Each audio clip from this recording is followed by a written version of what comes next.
Las opiniones vertidas en este espacio son de exclusiva responsabilidad de quien la emite y no representa necesariamente el pensamiento de la producción.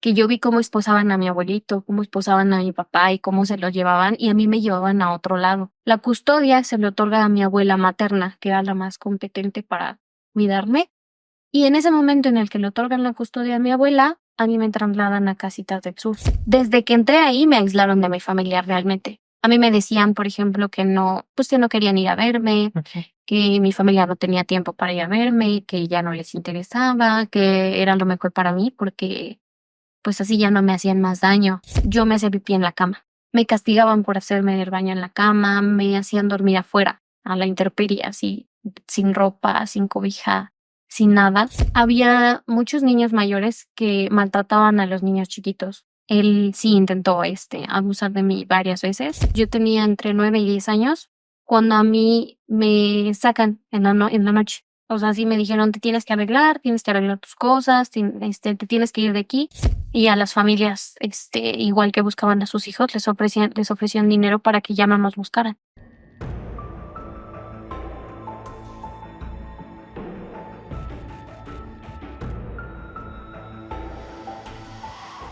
Hola amigas y amigos, bienvenidos a tu programa Relatos Forenses. Estamos muy contentos porque ya estamos llegando prácticamente a los 600,000 miembros de esta hermosa comunidad. Y recuerda que sin tu apoyo simplemente nosotros no seríamos pues simplemente absolutamente nada, un cero a la izquierda, y eso se lleva en el miocardio y en la corteza cerebral. Gracias por todo tu apoyo. Hoy estamos con una persona que es muy valiente. Ahorita te la presento porque es una persona que viene a dar un testimonio. Es una señorita muy joven y sobre todo con mucha fuerza, mucha fortaleza. Y yo le agradezco porque vino a dar el testimonio que no es nada fácil, tiene que tener mucho valor. Y estamos hablando de un caso que hace poco la maestra Vilma Naranjo en la cápsula del psicópata, ella desglosó muy bien, que se llama el caso de Casitas del Sur. Con nosotros está Michelle Curiel. Michelle, muchísimas gracias por venir a su programa Relatos Forenses y sobre todo el valor que tiene usted para venir a platicarnos su testimonio. No, muchas gracias por invitarme. La verdad es que es un honor estar aquí hablando con ustedes acerca de esto que pues afecta a muchas personas alrededor del mundo. Al contrario, yo le agradezco porque sé que vamos a destapar una caja de Pandora grandísima. Van a venir probablemente eh, comentarios y todo esto que es agresivo. Y yo le agradezco mucho por dar el testimonio. Y sobre todo porque pues se necesita mucho valor, de verdad. Muchas gracias. Yo espero que no afectemos de nada en su cuestión de su vida. Y gracias por venir aquí a su programa. ¿De qué quiere platicarnos, Michelle? Me gustaría iniciar por cómo empezó todo este rollo de Casitas del Sur. Y pues básicamente que mi nombre es conocido por destapar todas estas cosas que se hacían detrás de esta institución que ayudaba a niños, entre comillas. Este, el pleito inició en casa, obviamente como básicamente todos los niños en situación de riesgo, entre peleas de mis papás, que no se llevaban bien, había violencia intrafamiliar. Ellos empiezan a discutir, a golpes y eh, empezaron a pelearse legalmente mi custodia. Entonces, yo fui a dar a un albergue temporal de la Procuraduría y me dijeron que iba a estar ahí muy poco tiempo. Estuve un año realmente, me dijeron que iba a estar 3 meses y me quedé un año completo en lo que ellos arreglaban quién se quedaba con mi custodia, porque ahí pasó otra cosa muy rara que realmente hasta la fecha no entiendo. Acusaron a mi abuelo paterno, a mi papá y a mi tío, hermano de mi papá, de abusar sexualmente de mí. No. Y eso realmente nunca pasó. La jueza que estaba a cargo de mi caso, por así decirlo, lo puso en el expediente, cuando ni siquiera se me encontró pruebas físicas de ningún tipo de abuso y pues no le podían dar la custodia ni a mi papá ni a mi mamá por violencia ni a mis abuelos por obvias razones. Entonces me llevan a este albergue y estuve ahí un año esperando a ver qué. La custodia se le otorga a mi abuela materna, que era la más competente para cuidarme. Y en ese momento en el que le otorgan la custodia a mi abuela, a mí me trasladan a Casitas del Sur. Ok. En vez de las autoridades entregarme como debió de haber sido a mi abuela, me llevaron a esta casa, Casitas del Sur. Este, y pues ahí ya fue cuando se realizó todo lo demás. Básicamente no me quisieron entregar y se rumora que era porque tenían sus asuntos de tráfico de menores y todo eso, ¿no? Entonces, ahí fue cuando realmente empezó para mí como lo más difícil porque me prohibían ver a mi familia. O sea, los demás niños tenían visitas cada domingo y a mi familia no la dejaban pasar. Y en, en su lugar me iba a ver otra familia que yo no conocía, que según me decían que me querían adoptar. Y ellos eran los que me iban a ver, pero mi familia no. Michelle, perdón que la interrumpa. Antes de llegar a Casitas del Sur, ¿usted estuvo usted en otro albergue un año Ujú. completo? Sí. Ok. Si me permite usted, le quiero preguntar esto, porque fíjese que uno como persona externa nunca se imagina que se vive en un albergue. Y yo le quiero preguntar a usted, antes de llegar a Casitas del Sur, ¿cómo es la vida en un albergue para... ¿Cuántos años tenía usted? Yo tenía 6 años, 6 años cuando ingresé al albergue. Pues realmente es algo muy complicado porque hay niños de todas las edades. Entonces, a mí en lo personal, que contándolo desde mi punto de vista, había muchos niños mayores que maltrataban a los niños chiquitos. Por ejemplo, a mí me quitaban mi cama, me quitaban mis cosas, no me dejaban ir al baño en la noche, literal me cerraban la puerta. Había un asunto de abuso de los niños mayores muy, muy fuerte y las autoridades de ahí tampoco hacían como nada porque a ellos les convenía que todo estuviera tranquilo para ellos, por así decirlo, para los mayores que eran los más problemáticos. Pero sí fue muy, muy complicado. Yo básicamente me la pasaba castigada porque hubo una situación en donde las niñas mayores me golpeaban. Sí, me obligaban a hacer cosas, por ejemplo, robar algo de otra niña o robar algo de la dirección o robar algo de otra cosa. Y si no lo hacía, me golpeaban. Ok, le pregunto porque me voy a retomar tantito Claro. a la cuestión de que cuando uno es niño y nos llevan a la escuela, el hecho de dejarnos en la escuela, ya ve que hasta en las noticias sale, cuando los niños lloran y hacen Sí. berrinche y es un cambio abismal donde para el niño es muy traumático el primer día de escuela en el kinder, donde incluso vemos en las noticias cómo se quedan llorando los niños y los papás pues se van, ¿no? Pero digo, esto es terrible porque es un shock tremendo para los niños. Yo recuerdo muy bien a mí cuando me dejaron en el kinder que yo sí me espanté mucho y me quedé como en shock, me quedé como 2 horas ahí parado en el patio, hasta que ya una maestra me llevó de la mano y ya me metió en un salón. Por eso le pregunto, porque me imagino que en el albergue, pues es todavía un trauma más grande, porque, perdón si le pregunto esto y le causa un problema, Ujú. de dolor, porque el hecho de que vaya a un albergue, ¿usted tenía conocimiento que se iba a quedar ahí por el problema de sus papás? ¿O cómo le dice que va usted a un albergue? Realmente todo fue muy rápido. O sea, a mí me dijeron así como si fuera un adulto, te vas a quedar en este lugar unos cuantos días, unos cuantos meses, en lo que decidimos qué hacer contigo. Eso fue lo que me dijeron. Yo externamente, pues, fue más, como usted dice, el shock de que yo vi cómo esposaban a mi abuelito, cómo esposaban a mi papá y cómo se lo llevaban y a mí me llevaban a otro lado. Entonces yo pues sí me la pasé llorando días, o sea, todas las noches en el día, casi no comía incluso cuando ingresé, porque pues no sabía si los iba a volver a ver, ¿no?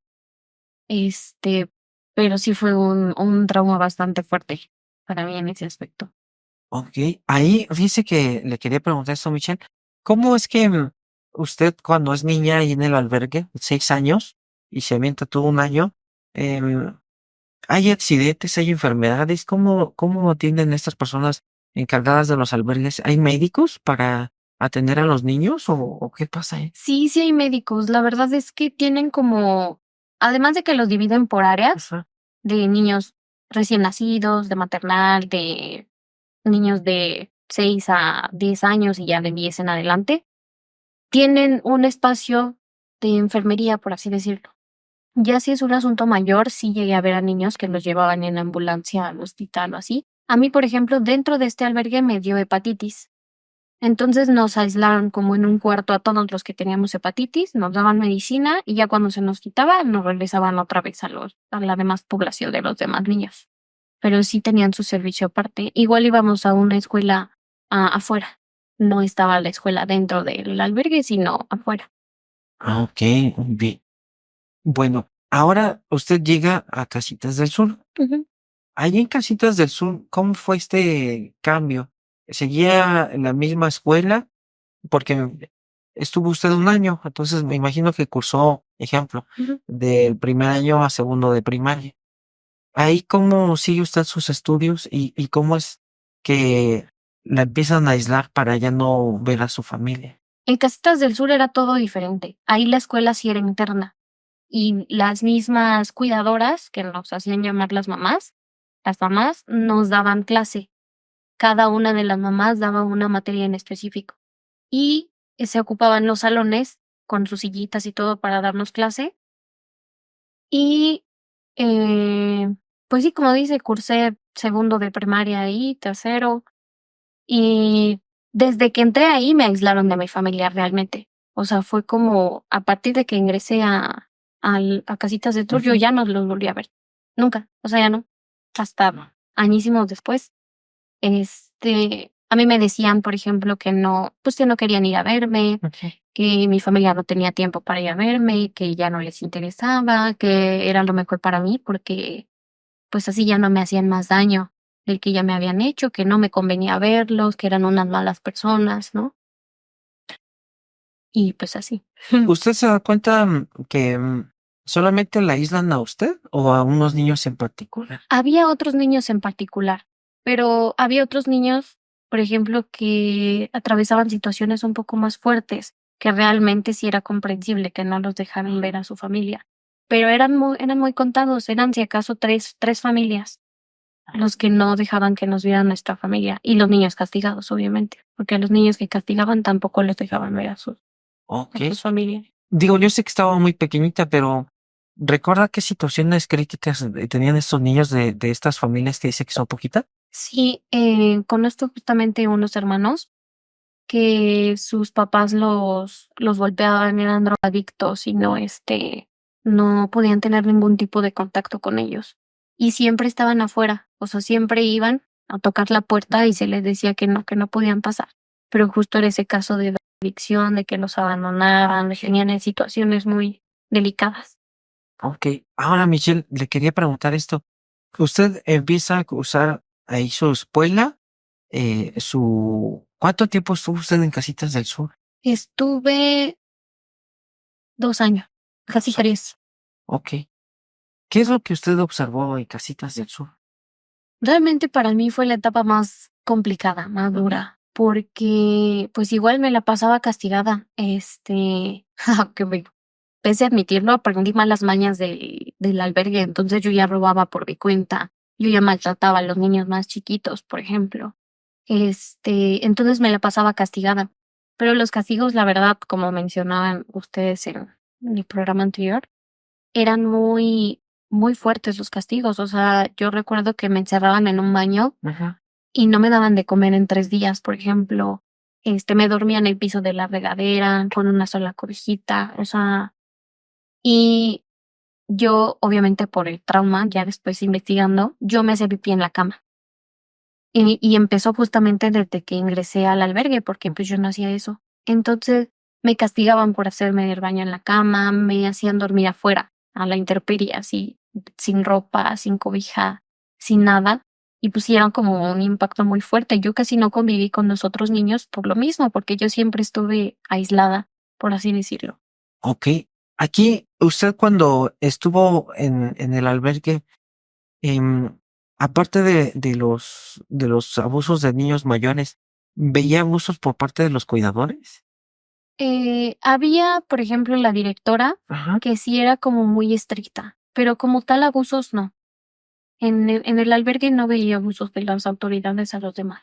De hecho, a mí que me tenían castigada hasta eso estaba como solo en la oficina de la directora. Ok, ok. Ahora, ¿qué fue lo que usted hace ratito comentaba de que había ciertas tráfico de niños? ¿Usted cómo vio esta situación? Conocía a un bebecito en particular, que por el momento no recuerdo el nombre, se llamaba Jesús Alejandro, me parece.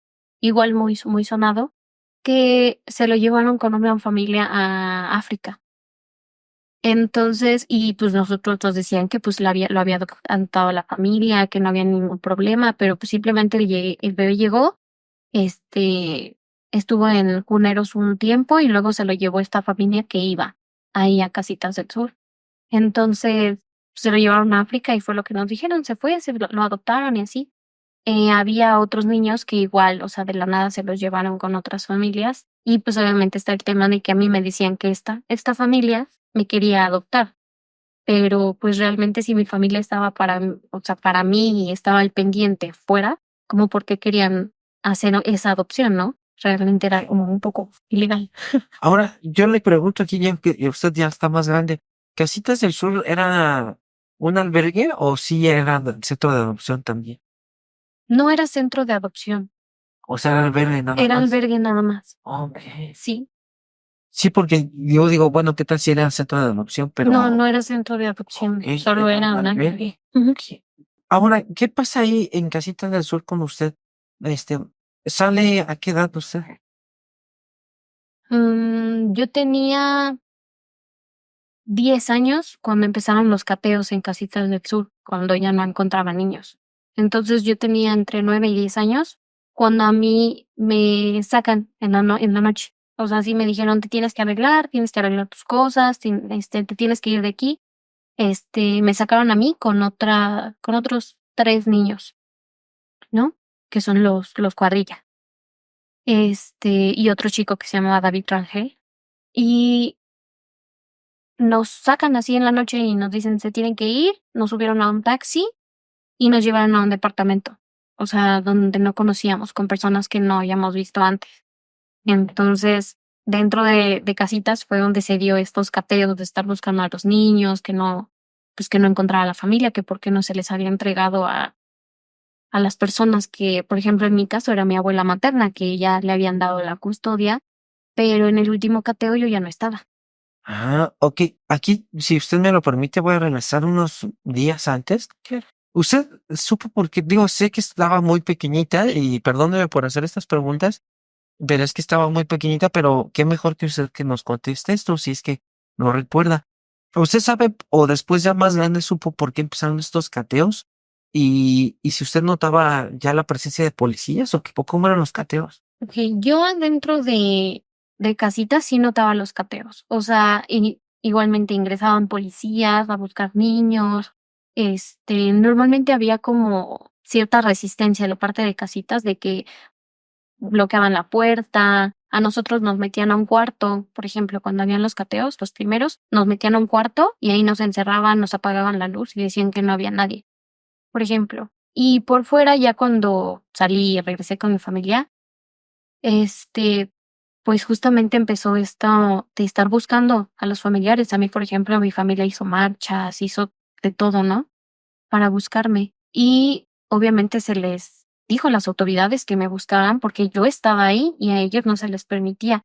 Entonces fue por eso que empezaron a buscar a los niños que no se les habían entregado a sus familias. Ok, ahora me regreso al día del cateo, Ujú. donde usted se la llevan.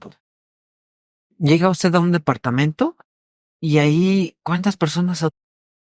Ah, había 3 personas adultas. Y pues los demás nosotros éramos niños. Y estuvimos ahí como un mes, igual sin poder salir, no nos decían nada, o sea, no, era como no puedes salir de aquí te vas a quedar hasta que te digamos lo contrario, básicamente. Sí. Ahora, esas personas adultas con las que usted estuvo conviviendo, ¿eran hombres o mujeres? Había un hombre y 2 mujeres. ¿Y nunca hubo intento de abuso por No, parte de que no, tocamientos y eso? en ese aspecto no. Qué bueno, sí, porque luego ya ve que se puede dar Sí, la realmente situación. yo el caso de intento de abuso lo viví por parte de uno de los otros niños que iban conmigo. O sea, el más grande, él sí intentó, abusar de mí varias veces, pero pues Aquí lo que le quería preguntar era, ¿se los llevan de cateo? ¿Están en el departamento? ¿Y ahí qué pasa? ¿Cómo los rescatan o qué pasó ahí? Pues en realidad no los rescatan. A mí me llevan con otra familia Ok. a otro estado. Me parece que era Nayarit. Me llevan a Nayarit con otra familia y de los otros niños yo ya no supe nada. Entonces, pues yo estuve un año en Nayarit con esta nueva familia que tenía 3 hijos. O sea que sí eran sus hijos biológicos. Yo estuve con ellos de la misma manera. No podía salir, no podía hacer nada. Literal estaba encerrada en la casa. Me enseñaron muchas cosas, o sea, adentro. O sea, hacían muchas, muchas cosas. Yo ya no continué como tal con una educación formal, sino más autodidacta. O sea, me daban los libros y yo estudiaba. ¿Usted supo, perdóname, Michelle, si le pregunto esto, ya más grande supo por qué la familia se la llevó? Digo, si ya tenían 3 hijos, ¿por qué llevarse a una niña y tenerla cautiva en su casa? Tengo entendido, o sea, ya de grande investigando sobre el tema, que la familia que me quería adoptar ilegalmente, pues seguía detrás como de ese objetivo. Entonces, solo estaban buscando la manera correcta de sacarme y llevarme con esa familia que se había ido a España. Entonces, buscaban estas familias que podrían cuidarme por periodos cortos de tiempo para que no estuviera en un solo lugar y no me encontraran hasta que fuera yo llevada a España. Ya. Sí, porque yo digo, bueno, ¿por qué una familia con 3 hijos y digamos, la adoptan a usted? ¿Por qué tendrían que tenerla cautiva? Y aparte ya con 3 hijos, ¿no? O sea, quedaría la duda. Ahora, Michelle, digo, es un tema muy doloroso el que le voy a preguntar aquí, pero cuando usted en Casitas del Sur, ¿algún niño intentó abusar de usted? Sí, ¿O ya fue hasta el departamento? en Casitas del Sur, justamente, el mismo niño, hubo una ocasión en la que me encerró, o sea, me encerró en un tipo armario y pues no había nadie, los demás se habían ido de paseo a no sé dónde, yo estaba castigada y no fui. Y justamente hubo este intento de abuso. Yo salí corriendo como pude, me escapé y pues no se dio. Pero esa fue como la experiencia más fuerte dentro de Casitas de un intento de abuso hacia mí. Ok. No, empezó a tocarla, ¿no? Ajá, ¿Qué me hizo? empezó a amarrar, a tapar la boca, a intentar quitarme la ropa por la fuerza en el piso. Y pues ya, me salí corriendo como pude. Y después este niño lamentablemente lo llevan igual que usted al departamento. Sí, así es. Ok, y ahí en el departamento también intentó. Ajá, también intentaba como acorralarme. Por ejemplo, había una azotea hasta arriba de todos los departamentos y un día yo subí a lavar porque yo era la que lavaba la ropa.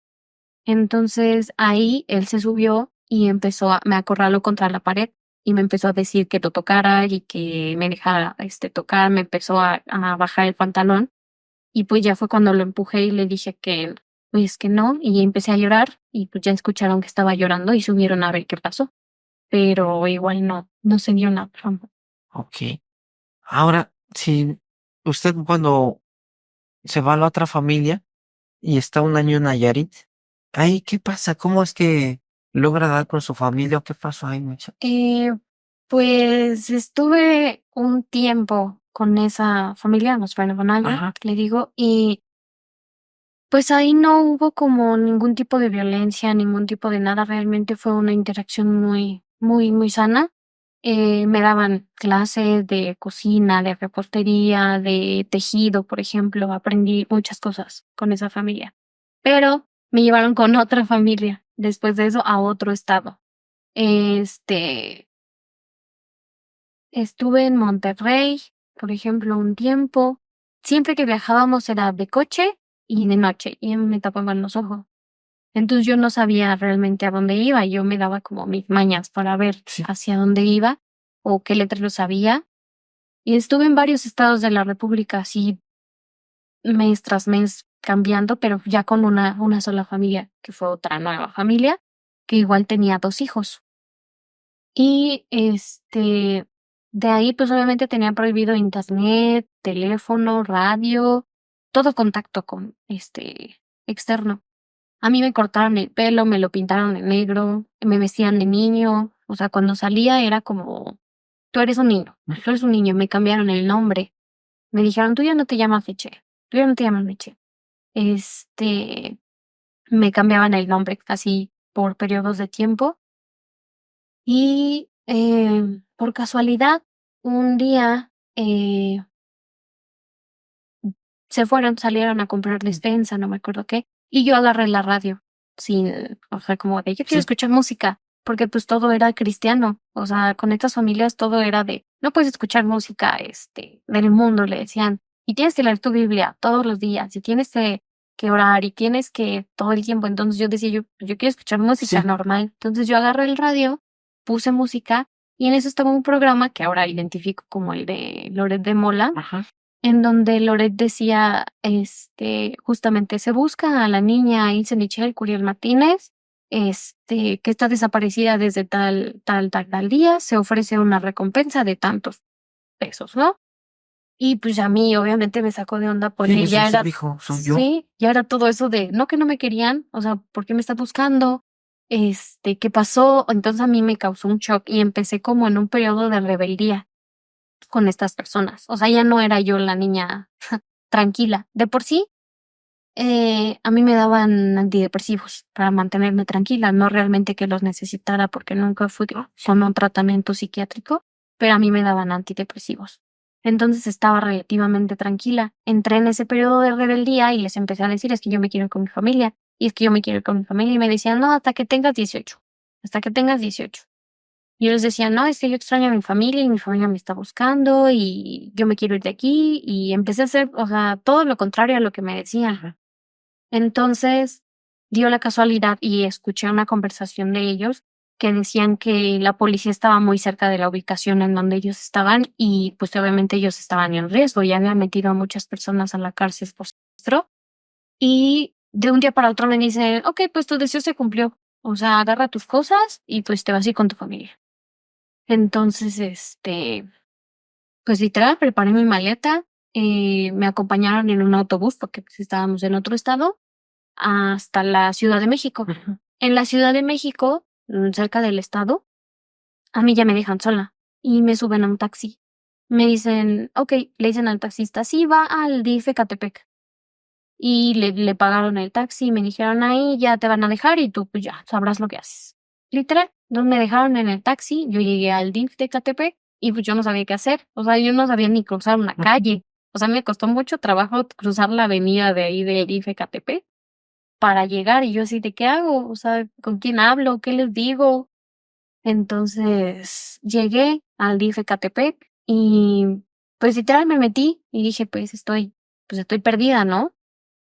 Pero, pues, no pudieron ayudarme mucho, ¿Por qué no la pudieron ayudar? porque yo llegué y les dije: "Es que estoy perdida, o sea, no sé nada de mi familia", y me dijeron: "¿Cómo te llamas?". Y ya les dije mi nombre completo, y me dijeron: "Pero, pues, no te sabes tu dirección, o sea, nada", y yo: "No, o sea, pues, llevo perdida mucho tiempo".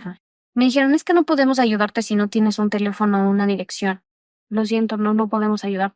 Esa fue su respuesta. Entonces, yo me salí, me senté en la banqueta y empecé a llorar de: "¿Qué hago? O sea, ya estoy tan, o sea, tan cerca y ¿dónde está mi familia?", ¿no? Y había una al lado que decía de lo familiar, algo así. Entonces, me metí y hablé con un licenciado. Y ya le dije: "Es que estoy perdida", le repetí la misma historia, o sea, llevo mucho tiempo perdida, estoy, buscando a mi familia, no me sé la dirección, no tengo un número de teléfono, no tengo teléfono. Yo, pues, regresé ahí, ya tenía 15 años Ajá. cuando regresé. Entonces, me dijeron: "Es que, pues, no te podemos ayudar, déjame ver". Y, pues, ya, me pasaron a una sala de espera, estuve ahí sentada un tiempo en lo que ellos estaban buscando, y obviamente yo recordé lo que había escuchado en el radio de que se ofrecía recompensa. Y no sé si fue mi instinto de supervivencia, y se lo mencioné al licenciado, o sea: "Es que están ofreciendo recompensa por mí, estoy en el radio", ya me dijo: "Ah, okey, déjame ver". Y empezó a hablar con sus compañeros justamente de, no, pues ya me voy a ganar la recompensa, Sí. que encuentro a los familiares, ¿no? Y afortunadamente me encontraron, supongo que en el registro, y de ahí me llevan a la procuraduría a declarar, obviamente, todo lo que había pasado estos años. Pues yo estaba todavía en shock, no pude declarar demasiado. Este, me quedé todavía un día, estuve en un hotel, dormí con una trabajadora social y al día siguiente fue que me hicieron las pruebas, exámenes médicos, físicos y ya me entregaron con mi abuela materna. Ok. Ahora, ¿nunca le dio miedo que le hicieran algo en esta familia cuando usted se puso rebelde? De que dijo, yo quiero irme con mi familia, ya sé que me están buscando. Pues realmente sí, o sea, nunca hubo un maltrato como tal, pero sí, por ejemplo, una nalgada, una cachetada, ¿no? De ya cállate o cosas Ok. así. Entonces, pues fue lo que soporté, por así decirlo. ¿Usted cómo se entera que su abuelita es la que le dijo te estuvimos buscando? Sí, cuando regresé justamente con mi abuela materna fue la que hizo todo. O sea, ella fue la que organizó las marchas con mi familia, la que estuvo buscándome todo el tiempo, invirtiendo dinero, que abogados, o sea, todo. Y pues mi familia obviamente detrás de ella, porque pues obviamente a mí literal me lo dijeron, es que pues creímos que ya estabas pues Ajá. muerta, ¿no? Incluso a mi familia le ofrecieron, el gobierno le ofreció dinero y a las familias, igual que buscaban a sus hijos, les ofrecían dinero para que ya no nos buscaran. Entonces, como que mi familia no aceptaron, pero como que recibieron amenazas de que ya no me buscaran, de que ya no tenían, nada que ver conmigo. Pero, pues sí hubo marchas, hubo todo, y fue con mi familia con la que me enteré que, pues sí me estuvieron buscando y muchísimo, incluso en casitas. Iban todos los domingos a tocar la puerta igual para ver si podían verme. Hablaban por ejemplo, con Mancera, fueron hasta la casa de Mancera a decirle que solucionara el asunto y pues ya. Oiga, ¿y a su abuelita qué le decían? ¿Por qué no la dejaban verla? Pues decían que no aparecía y que ya seguramente me habían, llevado con otra familia a España. Oh. O sea, que ya me diera por perdida. Ahora, ¿qué pasa ahí después, Michelle, cuando usted logra regresar con su familia? ¿Tuvo alguna secuela? Pues realmente sí, fue otro shock porque, pues yo me fui y mi familia estaba de una manera y cuando regresé ya estaba de otra. Por ejemplo, mi papá ya tenía otra familia. Mi papá ya estaba con otra mujer, tenía un hijo y, estaba embarazada su pareja. Este, Mi familia estaba como muy separada. Yo a quien extrañaba mucho era mi abuelito paterno, porque pues él fue el que me cuidaba en medio de los pleitos de mis papás. Entonces, básicamente no me acordaba de nadie. O sea, me acordaba de mi mamá, mi papá, mi abuela materna y mi abuelo paterno. De la demás familia no. Entonces, todos vienen a verme el mismo día y, yo soy tu tío no sé qué, yo soy tu tío tal y te buscamos y no sé qué. Y yo estaba así como en shock de no quiero hablar con nadie.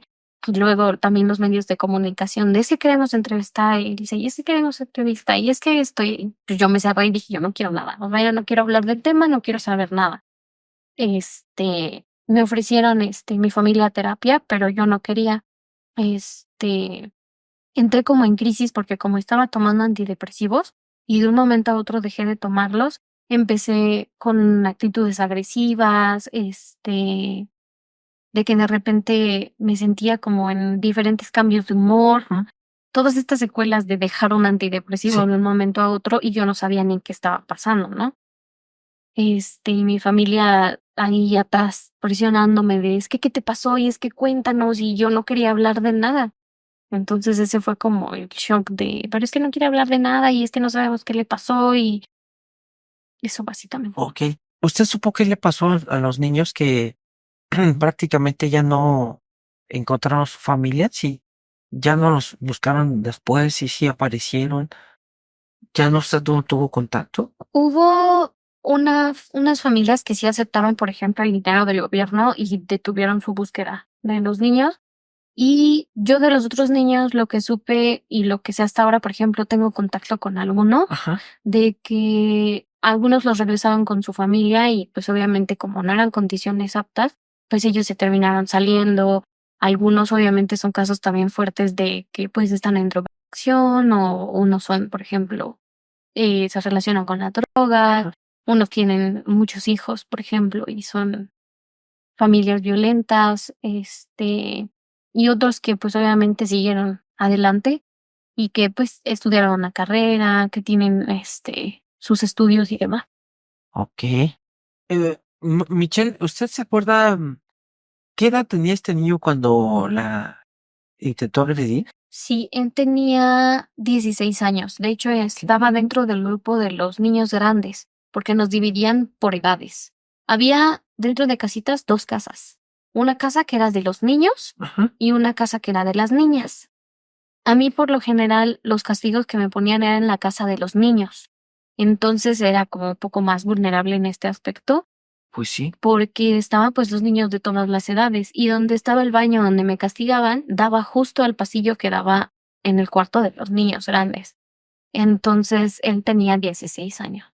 Sí, pues es que ya tenía una edad donde prácticamente ya, en este caso, adolescente, pues ya más o menos estaban ahí haciendo efecto y obviamente sin una custodia, sin una supervisión, pues iba a estar ahí abusando constantemente de que, o esperando la oportunidad para agredirla a usted. Sí, y había muchos casos así. O sea, incluso hubo muchas chicas, niñas, que salían embarazadas de niños de ahí adentro. O sea, que tenían a sus bebés incluso, Ujú. o pues sí, salían embarazadas ahí adentro justamente por esta situación. Y normalmente era de diferentes edades, no eran como que todos fueran grandes, Sí. sino había niñas, por ejemplo, de 12 años que veías embarazadas, pero eran de niños como este que tenían 16, 17 años. Digo, perdón que le pregunte esto, pero ¿no había personal suficiente o por qué no había tanta supervisión ahí? Pues realmente no había tanto personal. Eran las maestras, era una maestra por grupo, por así decirlo, una mamá que cuidaba a los niños chiquitos, una mamá que cuidaba a los niños medianos y otro que cuidaba a los niños grandes. Entonces no había mucho personal y había muchos espacios dentro de la casa en donde podías hacer cualquier cosa y que no estaban vigilados realmente. Sí, porque digo, incluso en un centro de arresto, cuando hay población masculina y femenina, sí tiene que estar bien delimitado y con mucho personal de seguridad para que no se vaya a mezclar ahí y vaya a haber un delito así. Y aquí, como usted bien lo dice, ¿no? De repente se mezclan varios factores. Una, la falta de personal, la de que el espacio es grande, y también los propios niños que de repente en este juego de hormonas, pues se pueden atraer uno con otro y se pueden esconder a propósito para, pues prácticamente experimentar esta cuestión hormonal.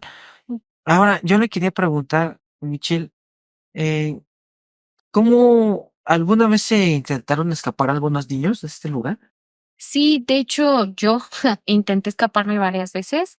Había como una reja en la parte de atrás de la casa que daba hacia un lote baldío y literal era de aventarse. O sea, no sabías dónde ibas a caer, había piedras, todo. Y varios niños incluso intentaron escaparse. Conozco a varios que se saltaban del techo a la parte de atrás e intentaban correr, pero los vecinos, como ya identificaban que era en esta casa hogar, los reportaban e iban por ellos. Entonces no lograban ir muy lejos. Yo, por ejemplo, una vez me escapé, y me mareé, o sea, intenté trepar a un árbol que estaba cerca, me mareé y me caí, pero terminé con la cara toda, o sea, toda marcada, horrible, sangrando, y pues obviamente me regresaron a casitas, pero había muchos casos de niños y no era el único lugar en el que se podían escapar, había muchísimos puntos, como te digo, nadie vigilaba. Michelle, yo sé que voy a abrir una caja de Pandora también terrible. Digo, es abusando de sus recuerdos porque estaba muy pequeñita, prácticamente tendría que ser alguien como un psicoanálisis o una hipnosis aquí en cuestión psicológica, pero ojalá y recuerde y nos pueda comentar. ¿Qué pasaba con los bebés de estas niñas? ¿Los daban en adopción? ¿Abortaban? ¿Qué sucedía ahí? Realmente, como estaba la cuestión religiosa, no estaba permitido el aborto, pero había un área de cuneros en donde les daban cuidados a estos bebés y sí, efectivamente se daban en adopción. Y entonces de repente estaban y al otro momento ya los había adoptado otra familia o se los habían dado a otra familia. Nunca les permitían que estas chicas se quedaran con los bebés realmente. Fíjese, yo, perdón por no preguntarle al inicio, pero ¿quién cuidaba Casitas del Sur? O sea, ¿quién era la organización o el director o qué centro religioso? Este, pues se llama la Iglesia Cristiana Reformada, me parece. Y la directora era Elvira, Ok. era como la encargada de todo y pues básicamente nos obligaban a practicar esa religión, no había otra. Los domingos nos llevaban a un templo Ajá. a tomar como la prédica, se llamaba, a tomar la prédica religiosa todo el día. O sea, el domingo era como no puedes hacer nada, solo tienes que orar. Castigos incluso eran de orar. Este, todo este aspecto de la religión siempre estaba de hora antes de comer, hora antes de dormirte. Cuando cometías un error o cuando hacías travesuras o cosas así, era hora hasta que Dios te perdone. O sea, siempre inculcado en eso. Ok. Perdón, digo, pero todas las personas que nos ven, disculpen lo que voy a preguntar, pero a mí como criminólogo me llama mucho la atención preguntar esto. Pero, ¿qué religión era? ¿Como cristianos, Cristi- católicos? ¿Qué era? cristianos, Ok, cristianos como tal. ok, ok. Ahora, usted, Michelle, ¿sabía o recuerda usted por qué los niños trataban de escapar? Digo, le voy a preguntar esto, o bueno, voy a plantearlo de una mejor forma. Cuando uno es niño que no tiene dónde ir, o que ya la familia no se hace responsable, eh, y en ese lugar tengo, ejemplo, comida, un techo, una seguridad, por decirlo así. Eh, ¿Por qué se escapaban los niños? Pues en mi caso personal yo no me sentía muy a gusto, o sea, yo ya estaba cansada de los maltratos, de que no me dejaban comer, de que tenía como actividades que hacer extra, de tienes que limpiar todo el patio, tienes que hacer tal actividad todo el día, o sea, para mí ya era, ya no quiero estar aquí, o sea, realmente no me siento a gusto y ya no quiero estar aquí, no me importa, o sea, dónde vaya a parar, pero ya no quiero estar aquí. Y supongo que esa misma situación les pasaba a los otros niños. Había niños que sí querían estar con su familia y que sí podían estar con su familia, pero tampoco los dejaban ver. Entonces buscaban la manera de volver a encontrarse con su familia con tal de no estar ahí, porque realmente los castigos para todos eran pues pesados, o sea, eran fuertes, no era como de, pues, en un rincón te quedas 5 minutos. Ajá. Realmente no. Ahora, ¿usted cómo soportó psicológicamente el hecho de que estuviera en este lugar, luego con una familia, prácticamente que la estuvieran ocultando, escapando también con ellos, que la trasladaran a otro sitio? ¿Cómo es que usted pudo soportar esta situación psicológica? Pues realmente creo que fue básicamente resiliencia porque me refugiaba en actividades extras. Por ejemplo, mi salida era la lectura. O sea, yo leía y leía y leía y leía y leía. Me encerraba en estos mundos fantasiosos justamente para no vivir la realidad que estaba viviendo. Entonces, yo pedía que me trajeran libros y dentro de esos libros yo leía y leía. O sea, era como mi única forma pues, de salir de esa realidad que no quería. Y como estaba igual, pues tranquila por los medicamentos que me daban, pues tampoco tenía como mucha opción. Ok. Ahora, después de esto, Michelle, ¿cómo es que usted toma su vida? ¿Le dejó secuelas? ¿Qué tipo de secuelas le dejó, si es que le dejó? Sí, realmente sobre todo el contacto con otras personas. O sea, a mí me costó mucho trabajo confiar en, por ejemplo, los hombres, me costó mucho trabajo tener una relación como tal con un hombre. En relación a mi familia, pues yo hasta la fecha no, pues no me he adaptado totalmente a este círculo familiar. Cuando yo regresé, mi familia me sobreprotegía mucho. Entonces era como de, es que quiero salir a una fiesta, porque pues ya tenía la edad de, ya entré a la prepa, por ejemplo. Entonces yo quería salir de fiesta con mis amigos. Y era como de, no puedes salir. O sea, mi familia estaba como muy aprensiva en ese aspecto de ya te perdimos muchos años, ya, o sea, no te vamos a poner en riesgo otra vez. Entonces, yo tuve un conflicto con esas reglas, porque dentro de estas familias con las que estuve nunca tuve reglas como tal. Solo era, puedes hacer lo que tú quieras, pero no puedes salir. O sea, mientras estés dentro de estas cuatro paredes, puedes hacer lo que quieras. Puedes aprender lo que quieras, puedes cocinar lo que quieras, todo lo que quieras. Pero afuera no.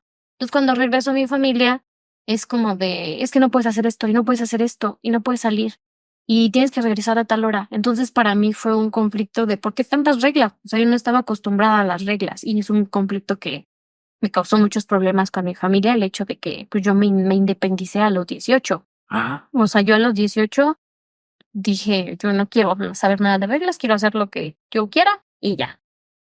ok. Michelle, en esta situación donde los niños eh, grandes, como bien lo dijo usted hace unos momentos, abusaban de los pequeñitos en el sentido de someterlos, de humillarlos, maltratarlos, ¿usted cree que la misma autoridad se basaba en ellos para meter un control?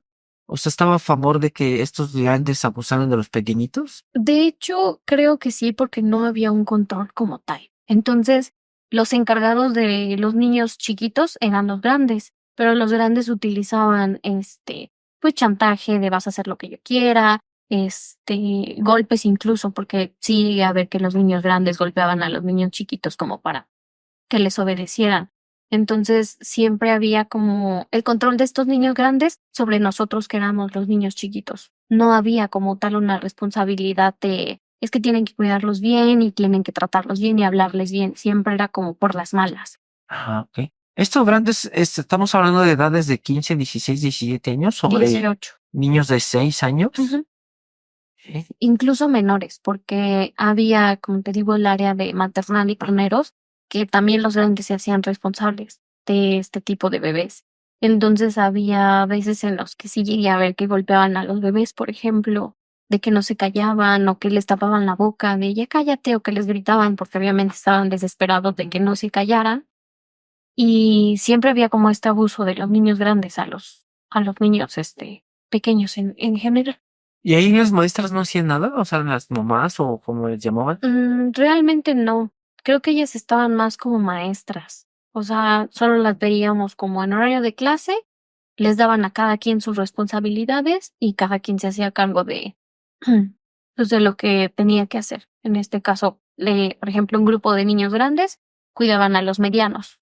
Un grupo de niños grandes cuidaban a los chicos y otros a los bebés. Entonces, pues, las mamás era como de, yo nada más superviso como que todo esté relativamente tranquilo y si todo está bien, yo no me meto. Hace ratito comentaba usted de que las familias ya a usted la liberan porque sabían muy bien que andaba la policía atrás de ellos. Ahora, ¿usted supo que a raíz de estos casos hubo personas detenidas y están en el reclusorio? Sí, realmente la mayoría de las personas que conozco que eran los cuidadores, las mamás y los papás, porque también había hombres, sí terminaron en la cárcel. Incluso hay varios que todavía están en la cárcel cumpliendo, pues, su condena por secuestro y es un poco complicado. En mi caso, por ejemplo, me hablaron muchas veces para declarar a favor de ellos. Ajá. Ellos mismos me llamaban, por así decirlo, para que declarara a su favor, cosa que yo no quise hacer. Pero, pues, por esa situación también siguen en la cárcel o hay personas que todavía a esta fecha no las han atrapado y siguen huyendo de un lugar a otro. Oh, sí. Eso es muy... Bueno, ahorita me surgen muchas preguntas que voy a hacer aquí, si usted me lo permite, Michelle. ¿La molestaban a usted ya cuando usted estaba en su casa para que usted fuera a testificar o cómo la contactaban? A través de abogados. Ajá. A mí me hacían llegar un citatorio, Sí. para que fuera a declarar a la procuraduría o al reclusorio, Ajá. a su favor, pero yo nunca accedí a esto. Ok. Ahora, de esos que usted recuerda, Entonces, ¿sí hay gente que está todavía prófuga? Sí, realmente todavía hay gente que se la pasa huyendo todavía o incluso que salieron del país. Conozco, por ejemplo, una mamá que se fue a vivir a África igual con la otra familia, al Congo. Entonces, pues sigue allá y hasta que no, pues, Sí, una extradición y todo. ujú. Oiga, y bueno, es una pregunta tal vez muy tonta, pero ¿supo por qué se iban a África? Decían que tenían un proyecto de misioneros en África. O sea, de la misma religión cristiana, organizaban y ellos mismos tenían un proyecto como de evangelización, por ejemplo, en África. Entonces era un grupo que se formó en África y ahí mandaban a los que más les convenía. Ah, ok. Es que ¿sabe por qué me surgen mucho las preguntas? Porque digo, África es uno de los países que está con mucho rezago educativo y de económico, y siempre hay muchos niños en adopción. Entonces, me surgía la duda de por qué arriesgarse de llevarse un niño de aquí hasta otro continente cuando allá hay muchos niños para adopción, por decirlo así. Ok, la familia que se llevó a este bebé, Jesús Alejandro, eran misioneros en África. O sea, ellos decían que eran misioneros en África, ya estaban en África, vinieron aquí a Ciudad de México, conocieron al bebé y fue que se lo llevaron. O sea, no estaban, buscando adoptar un niño de África ni nada por el estilo, sino como que se enamoraron del bebé y se lo llevaron a su proyecto de evangelización. Ujú. Michelle, ¿usted recuerda cómo eran estas rutinas en las familias en las que usted estuvo? Realmente a mí me tenían estudiando, me daban libros, me decían estudia, te paras a las 6 de la mañana, prácticamente me tenían siempre con un horario. Entonces era te paras a las 6 de la mañana, haces ejercicio 1 hora, luego haces el desayuno, básicamente yo hacía como de comer para todos, al menos una vez al día. Entonces era como haces el desayuno, desayunamos, yo me encargaba de lavar la ropa de todos también, entonces lava la ropa, tiéndela, este, de repente me prestaban una computadora para poder, estudiar. Me metían a una escuela en línea Ajá. y ahí tomaba clases también de inglés o de otros cursos. Este, Me decían que como no había suficiente dinero para mantenerme, básicamente, hicieron como un programa de vender postres.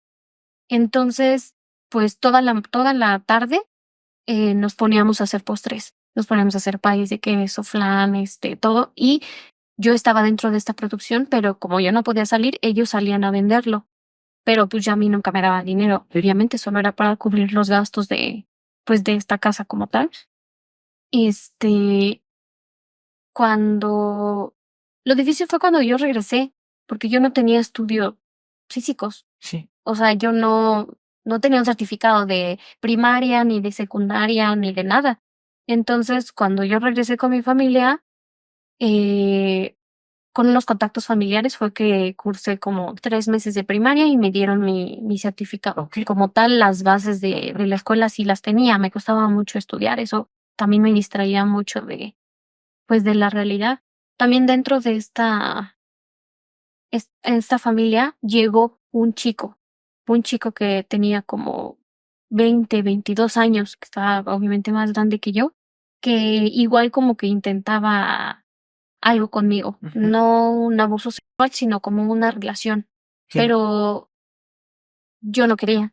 Entonces como que la familia me obligaba a tener una relación con él por el hecho de ser cristiano y me decían que yo tenía que formar una familia con él porque era pues lo correcto, porque era lo que Dios quería. O sea, básicamente a mí me tenían en un concepto de, es que Dios te tiene aquí por un propósito y el propósito de Dios es grande y tú solo tienes que seguirlo y no te tienes que ir con tu familia, porque si te vas con tu familia, pues ese propósito de Dios ya no va a ser para ti, Ok. ¿no? Pero la rutina era así todos los días, todos los días. De repente me daban dinero de que, ay, gracias por lavar esto y me daban unos pesos, ¿no? Ujú. Pero yo siempre estaba aislada. Por ejemplo, en las familias que había otros niños, a mí me tenían aparte. O sea, a ellos les daban como lo mejor. la mejor ropa, la mejor, o sea, lo mejor de comer, les compraban, por ejemplo, tacos, ¿no? Y a mí me daban sándwiches, por ejemplo, de comer o cosas así. Y siempre, siempre recuerdo que estuve como hecha a un lado, porque pues como no era hija Ujú. de la familia, siempre era como, hazte para allá, o tú no puedes hablar, tú vete ahora a tal cuarto, y tú te quedas ahí en el cuarto. Entonces siempre era como aparte todo. Ya, ok. Yo le quería preguntar esto, Michelle. em, ¿Cómo se da cuenta usted ya cuando decide independizarse, de que ya pasó este trago amargo? Sí. ¿Cómo es que se da cuenta que necesita terapia y apoyo tanto psicológico como psiquiátrico? Cuando yo regresé con mi familia, pasé un periodo de depresión muy fuerte y tuve varios intentos de suicidio. Ok. Me cortaba las venas. Tuve un amigo que manejaba armas. Ah, Entonces, pues una vez intenté dispararme con una de sus armas y pues llegó un punto en el que yo ya, o sea, yo ya no podía más. O sea, literal, yo ya quería morirme. Yo dije, ¿para qué? O sea, ¿para qué regresé? Porque pues en mi familia biológica había muchas dificultades económicas y yo no la estaba pasando muy bien. Entonces yo decía, ¿para qué regresé? O sea, hasta cierto punto yo decía, pues donde estaba con estas personas, pues estaba mejor, al menos no me hacía falta nada, comía bien, tenía dinero para ropa, o sea, nunca me hacían falta nada. Y ahora que estoy aquí con mi familia, pues apenas hay para comer, ¿qué está pasando? Entonces entré en ese conflicto de, yo no quiero estar aquí, o sea, esto es muy complicado.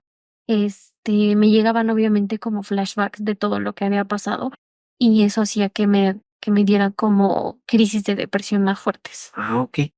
Sí, porque le quería preguntar por qué llegó a pensar en el suicidio, porque es una salida donde lo único que se le ocurre es eso, o sea, eliminarse para ya no continuar con un sufrimiento. Sí, como no hubo una adaptación en la familia, cuando yo me independicé, mi familia estaba muy resentida conmigo. Me tachaban de malagradecida, me tachaban de desobediente, de rebelde, de que no seguía las reglas. Entonces lo que hice fue alejarme de la familia completamente y dije, pues, o sea, mi familia no me quiere, me tacha de desobediente, ¿para qué me buscaron tanto? Si al final, pues, no me querían, ¿no?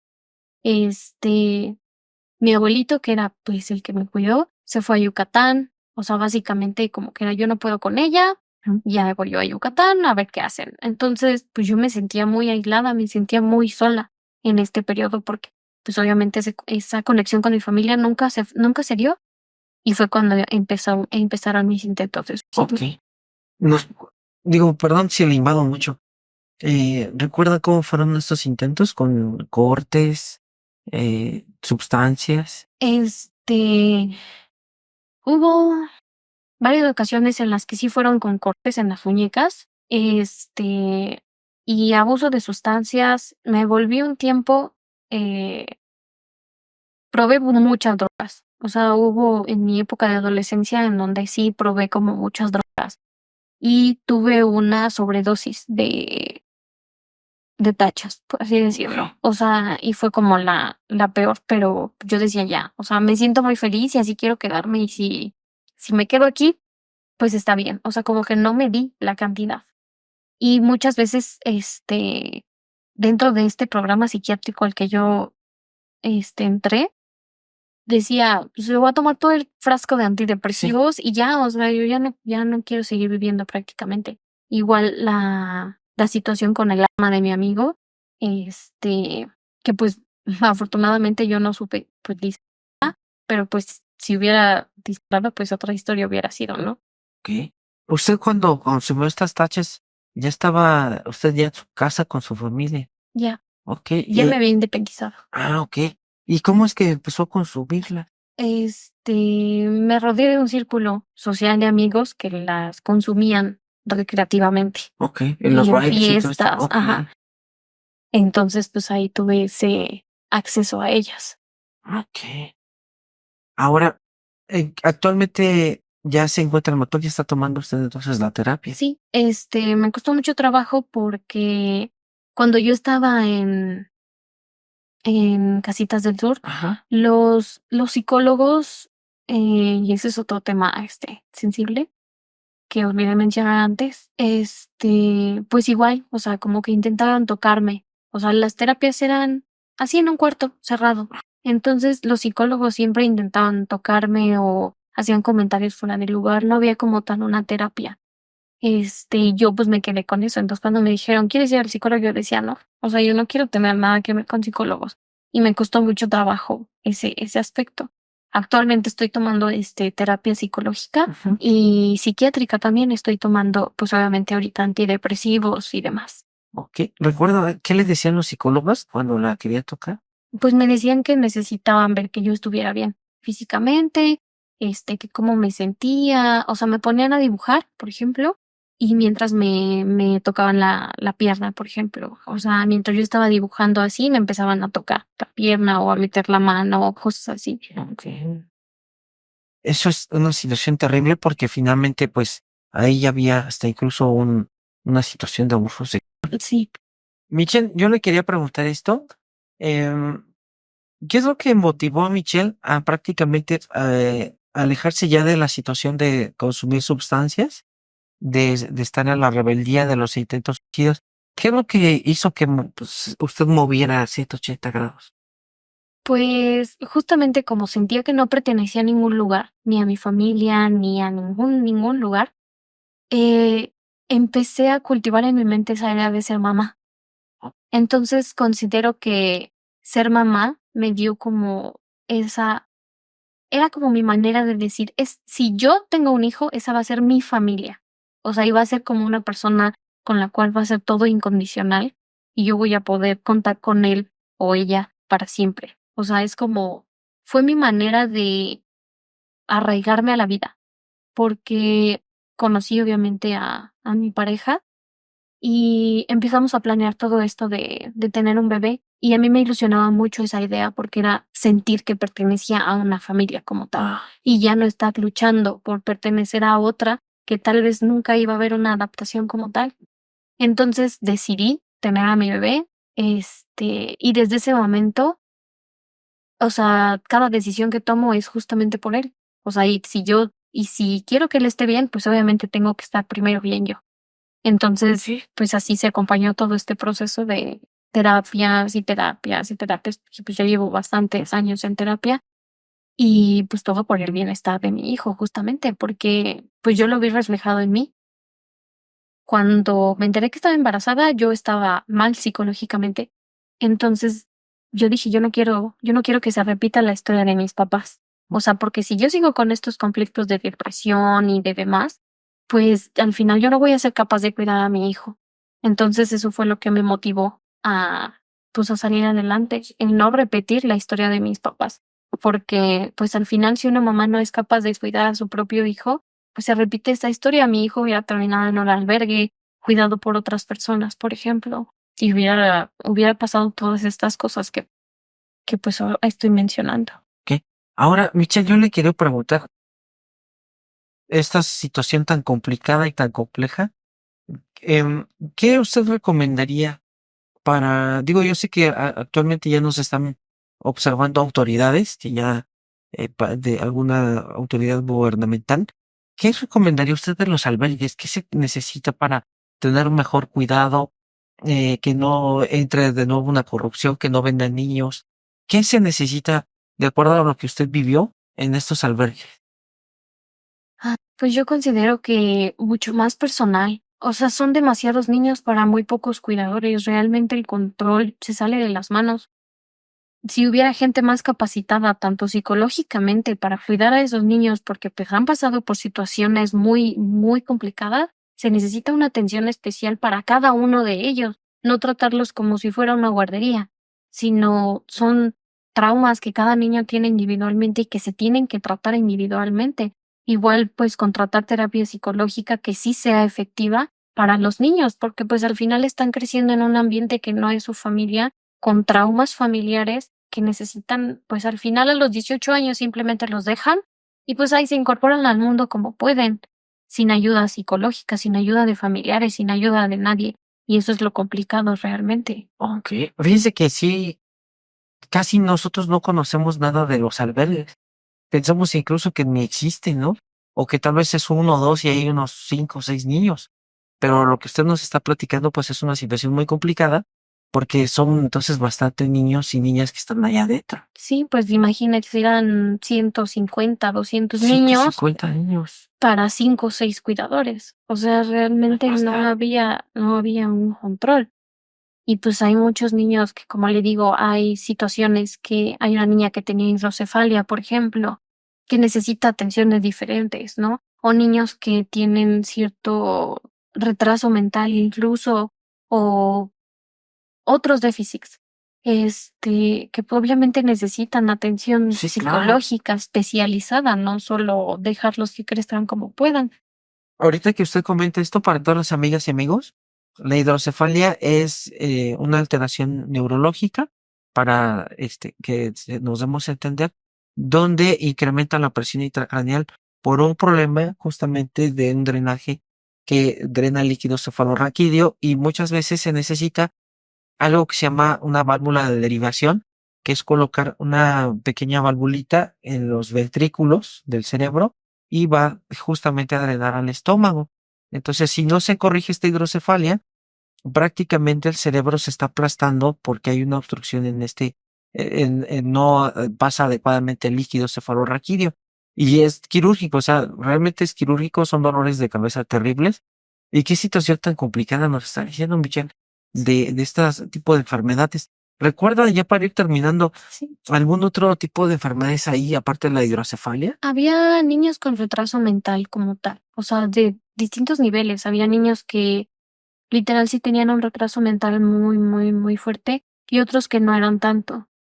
Había más traumas psicológicos, por ejemplo, había una niña que estaba quemada completamente de la cara porque, pues, obviamente sus papás le habían aventado agua caliente, igual necesita cuidados especiales, ¿no? Había niños, por ejemplo, albinos que también necesitan cuidados especiales. Había una niña que tenía un siamés. O sea, literal estaban pegados de los brazos, por ejemplo. O sea, son cosas que, pues, necesitan atenciones, especializadas, no solo dejarlos a la intemperie y a ver qué crezcan como puedan. Oiga, y bueno, con estos cateos, ¿usted supo qué pasó con todos esos niños? No, realmente, como a mí me sacaron, ya no tuve contacto con nadie.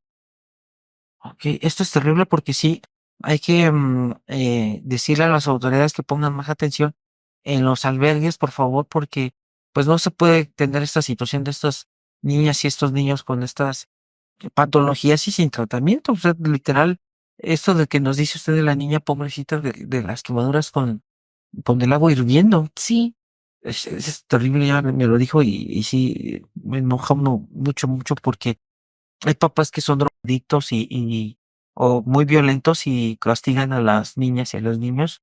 Imagínese la quemadura tan terrible. Michelle, voy a preguntarle 3 cosas que ya para ir, como decimos, descendiendo los 10,000 pies y ir aterrizando. Son preguntas que si usted se siente incómoda, con toda confianza me puede decir, yo no quiero contestar eso. Pero yo creo que es necesario para cerrar un ciclo que puede ser complicado. Y la primera que yo le quisiera preguntar es, ¿usted logró con estas terapias perdonar a estas personas, tanto la gente que la raptó, que la tuvo cautiva, las personas de Casitas del Sur que la ocultaron y de su familia que por una situación de violencia, usted estuvo prácticamente oculta y una vida sin acceso a educación, sin acceso a una familia normal, por decirlo así?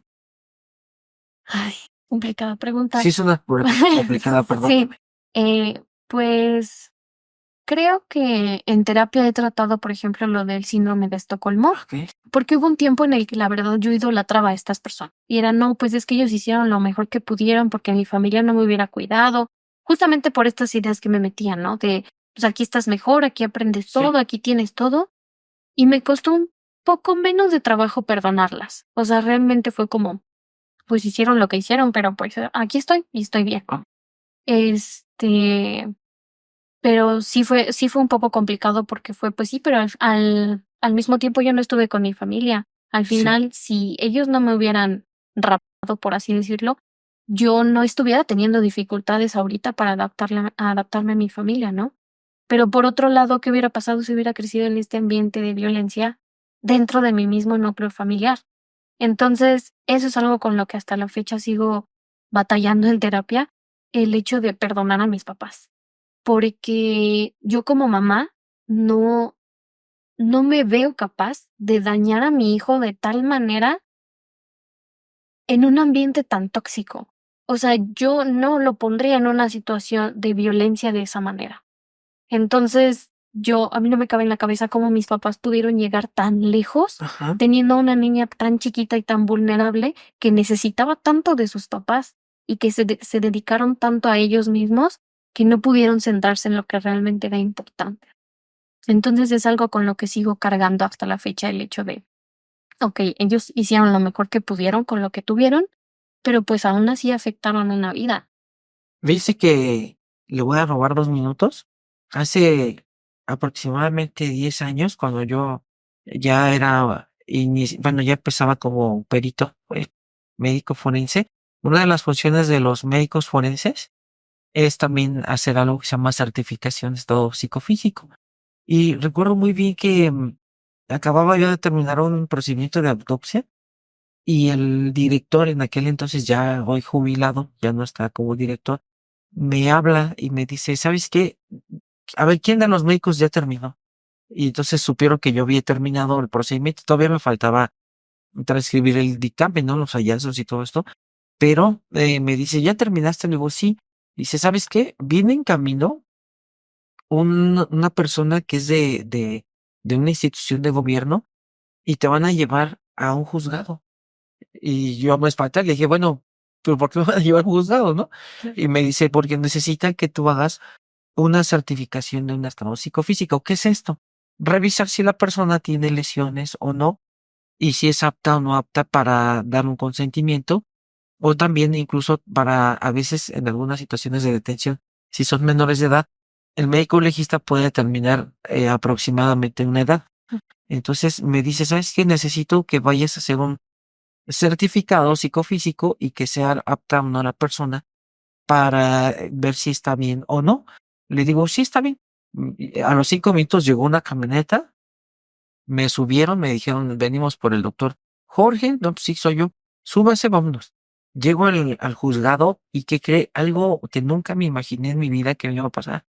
Llego y resulta que estaba un juez con el papá, era un juzgado civil, era el papá, la mamá, el papá era una persona ya grande, como de 60 años, y la mamá estaba joven, relativamente tenía como 40, y la niña en aquel entonces era una adolescente de 17 años, me acuerdo muy bien, 17 años, 9 meses. Y me dice a mí el juez: "Necesito que tú certifiques a la joven para ver si tiene lesiones o no, y si está apta o no apta, conscientemente". Le digo: "Sí, está bien". Para no hacerle el cuento largo, ¿qué cree? Resulta que el papá se estaba peleando la patria potestad con la mamá, y como ninguno de los 2 estaba de acuerdo en ceder los derechos de que se iba con mamá o se iba con papá, la niña, la adolescente, iba a perder la escuela porque le iban a mandar a un albergue, precisamente un albergue de la fiscalía. Y la niña estaba, pero llorando, enojadísima, porque decía: "Es que", y a mí me decía: "Es que, doctor, yo voy a perder mi escuela, voy a perder mi año escolar, yo me quiero ir con mi mamá, pero mi papá está de necio, no me están tomando a mí en cuenta". Yo desconozco en aquel entonces cómo era el derecho civil, y ya cuando yo logré, pues, certificar de que estaba bien la niña, la adolescente, sí me fui con un terrible dolor bueno, sabor de boca. Incluso el papá me dijo: "Es que yo no quiero afectarla". Y yo le dije: "Pues es que no es que no la afecte, simplemente, pues, dele los derechos a la mamá, ¿no? Si está con la mamá bien, no le cuesta nada a usted, cederle los derechos". "Pero es que no se vale". Le dije: "Sí, pero va a afectar a la niña". Ninguno de los 2 cedió, y lamentablemente la niña perdió el año escolar, y sí se fue al albergue esos pocos meses que le faltaban para ser mayor de edad. Entonces, fíjese que Ahorita lo que usted nos regala de su testimonio, que yo le agradezco mucho, me recordó ese caso de hace 10 años aproximadamente, cuando me mandaron a mí a esta situación tan terrible de... Sí, llegué muy sacado de onda. Le dije a mi mamá, es que, ¿qué crees? La niña va a perder todo por esta decisión de los papás. Ahora, Michelle, yo le quisiera preguntar esta situación. Em, Digo, esto es más invasivo. Perdóneme que le pregunte estas dos últimas. Eh, ¿Por qué después de tantos años usted se atrevió a hablar de esta situación? Pues, en primera, la terapia me ayudó mucho a asimilar todo esto, porque yo estaba en un tipo bloqueo en el que yo no quería recordar absolutamente nada ni hablar nada de lo que me pasó por el mismo trauma. Y ahora que estoy en terapia, pues obviamente entiendo que pues al final es parte de mi historia y con mi historia puedo ayudar a muchas otras familias justamente a que no pasen lo mismo. Yo lo creo en la mía. O sea, el tan solo hablar, por ejemplo, con mi esposo, el hecho de, oye, vamos a resolver estos conflictos pues de una buena manera por nuestro hijo, pues justamente que no se repita esta situación de vulnerabilidad en otras familias en las que los niños salgan afectados. Entonces creo que mi testimonio puede servir a otras familias a que no se repitan los mismos errores. Entonces me animé a hablar justamente por eso. Muchas gracias, Michelle. Y sí, yo creo que mucha gente, digo, después de decirle este testimonio, que usted también me haya contado esto, pues es un bálsamo del que usted nos regala precisamente para que esto no se vuelva a repetir en muchas familias, que lo piensen, que no es pelear la patria potestad a ver quién gana, sino que afectan literalmente a los niñas y a los niños. ¿Por qué escogió usted, digo, sabiendo que este era un caso complicado y con muchos reflectores? Porque quiso darnos a nosotros de relatos forenses el privilegio de venir a platicarnos a nosotros.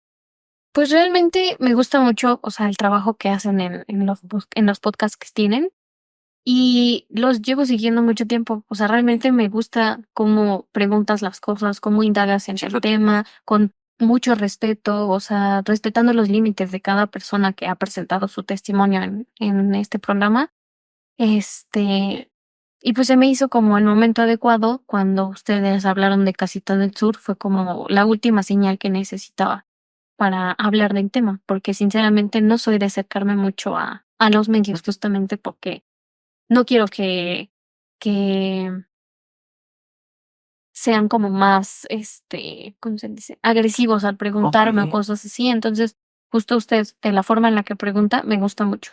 Muchas Entonces, por gracias. eso lo elegí. Muchas gracias, Michelle. Y bueno, sí, la maestra Vilma Naranjo, la que Sí. lleva la cara del psicópata. Y Michelle, algo con lo que usted se quiera despedir de nuestras amigas y amigos.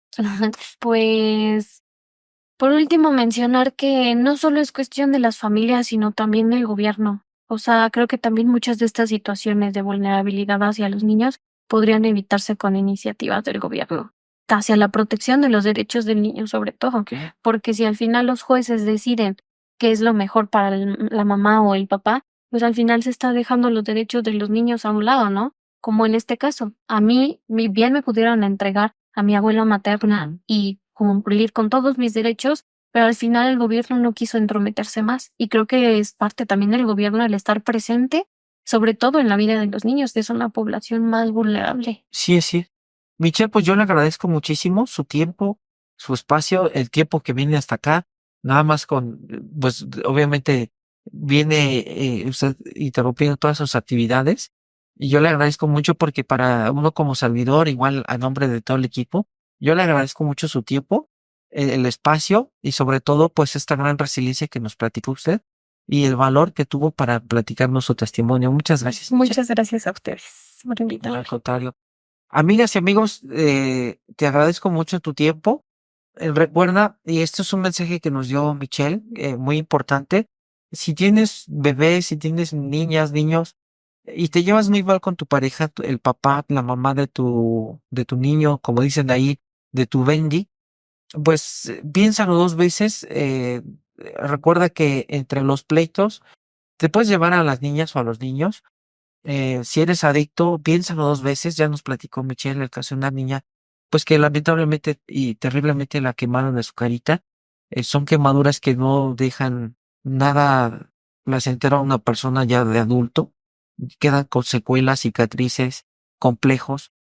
Piénsalo 2 veces si tienes a niñas, a niños. Recuerda, hay que mediar bien las cosas. No es fácil llegar a un albergue. No es fácil también dejarlos con personas que son extrañas, porque el trauma para las niñas y los niños pues es bastante fuerte y al final pues los que sufren son las niñas y los niños. Entonces recuerda esto, siempre piénsalo, hay que mediar bien las cosas, si no te llevas bien con tu pareja, pues trata de solucionar bien perdón por la palabra, voy a repetirlo, por el bien de las niñas y los niños. Te agradezco mucho. No tengo palabras porque finalmente recuerda que los casos de niñas y niños es muy difícil para tu servidor y para todo el equipo de relatos forenses porque es una población muy vulnerable y son completamente inocentes. Nos vemos la próxima. Tienes niñas, niños, dales un beso de mi parte, abrázalos, porque recuerda que ahorita que están pequeñitos tienes el privilegio de tenerlos. Ya cuando están más grandes, pues prácticamente se van a ir para hacer una vida nueva y los vas a extrañar abrazarlos. Nos vemos la próxima. Gracias. Sí.